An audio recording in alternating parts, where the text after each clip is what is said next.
Today, I want to tell you about the initial investigative aspects of how a medical malpractice case is begun at our office. So what we do is we start off with an initial interview with the client or the client's family. We learn the facts, and from those facts, we decide if the case merits a next step. And the next step is for us to get the medical records. And then with those medical records, we have a nurse who I've worked with for many, many years. That nurse and I review those records very carefully.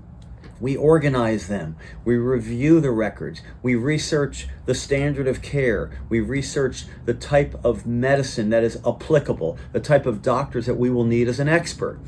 If the case passes that, which is stage 2, and we decide that the case may have merit, the next step is to get a doctor. And the doctor that we get must be the exact same type of doctor that's applicable in the case. So for instance, if your case deals with pulmonology, and I'm investigating a pulmonology related case now, we have to get a pulmonologist. And why do we have to get that pulmonologist? 2 reasons. One, we want to make sure we're on the right track and that we can prove a deviation from a standard of care. And then the technical reason is that before you can proceed in a medical malpractice case, we must get an affidavit from a healthcare provider who's the exact same type of healthcare provider that committed the negligence. So that's the next phase. After that, we send what's called a notice of intent.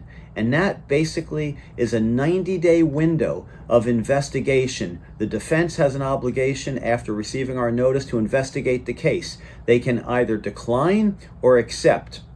If they decline and say, oh, we're sorry, we disagree, there was no negligence, then we then have the right to file a lawsuit and proceed to an ordinary litigation. And that's where the toughness begins, and we have that expert already in line ready to testify, and then other experts may be necessary. But we must go through what we call the pre-suit requirements, and these are the pre-suit requirements, and this is how our law firm investigates, evaluates, and prosecutes medical malpractice cases. So by the time our law firm gets to a lawsuit, we feel confident that we will prove a breach in a standard of care. We will prove that the negligence was causally related to the injury or death. That's our job. And the causation is a next and very important aspect of proven medical negligence. Don't forget that. We have to prove negligence, and we have to prove the negligence